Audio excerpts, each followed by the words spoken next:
शुक्रिया बेटी।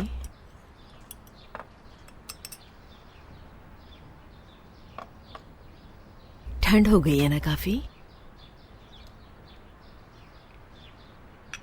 मजा आ गया चाय पीकर।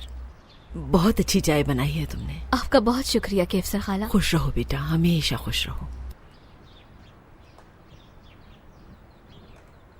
बच्चे अंदर हैं शायद।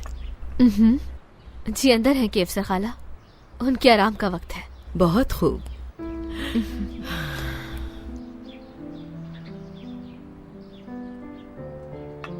शुक्रान। बोलें केफसर खाला।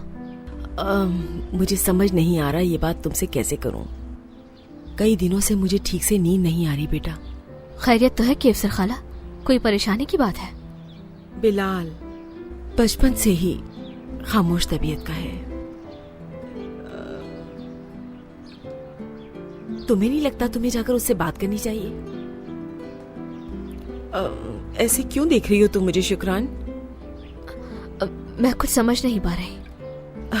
थोड़ी घबराहट सी लग रही है मुझे शुक्रान। शुक्रान, मैं अपने बेटे को अच्छी तरीके से जानती हूँ। इजहार नहीं करेगा कभी। वो पहल करे या तुम, कोई गलत बात थोड़ी है इसमें।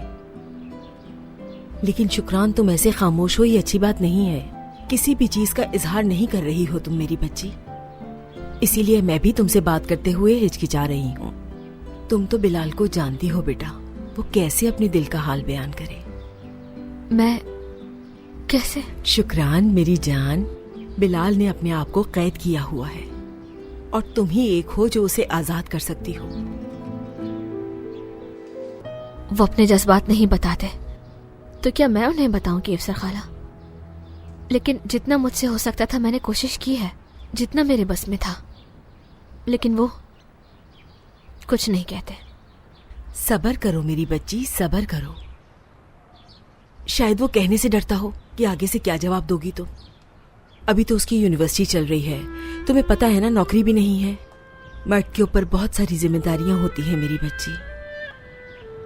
तुम्हें जाकर उससे बात करनी चाहिए प्लीज शुक्रान। वैसे भी ये जो मर्द होते हैं ना, बिल्कुल बच्चों की तरह होते हैं, कभी बड़े नहीं होते ये। बिलाल दिखने में बहुत बड़ा लगता है लेकिन अंदर से वो भी बच्चा ही है, बिल्कुल छोटा सा बच्चा। शुक्रान, तुम बच्चों को समझती हो तो तुम ही बात कर सकती हो उससे खुल के, और मुझे पूरी उम्मीद है कि वो तुम्हारी बात को समझेगा। तो